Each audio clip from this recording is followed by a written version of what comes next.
একবার এক ঈগলের ডিম ভুল করে একটি মুরগির ডিমের সাথে মিশে গিয়েছিল। মুরগিটি নিজের ডিমগুলোর সাথে ওই ডিমটিও তা দিতে লাগল।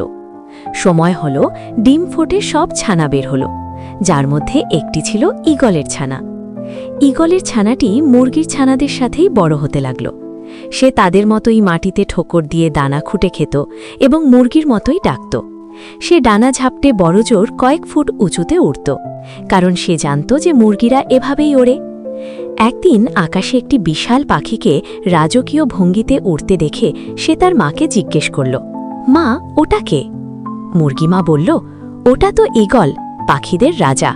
ও আকাশ জয় করতে জানে, কিন্তু তুমি ওর কথা ভেবো না, কারণ তুমি তো মুরগি।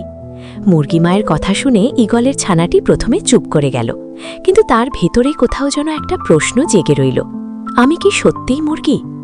পরের দিন সে একা একা আকাশের দিকে তাকিয়ে দাঁড়িয়ে রইল।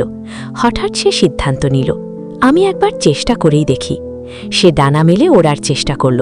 প্রথমে পড়ে গেল, আবার চেষ্টা করল, আবার ব্যর্থ হল। আশেপাশের মুরগিরা হাসতে লাগল, কিন্তু সে থামল না। একসময় সে আরও জোরে ডানা মেলে দিল, আর ধীরে ধীরে সে মাটি থেকে উপরে উঠতে শুরু করল। তারপর হঠাৎ সে বুঝতে পারল সে আর মাটিতে নেই, সে আকাশে। উপরে উঠে সে দেখল সেই বিশাল আকাশ, যেটা এতদিন সে শুধু দূর থেকে দেখত।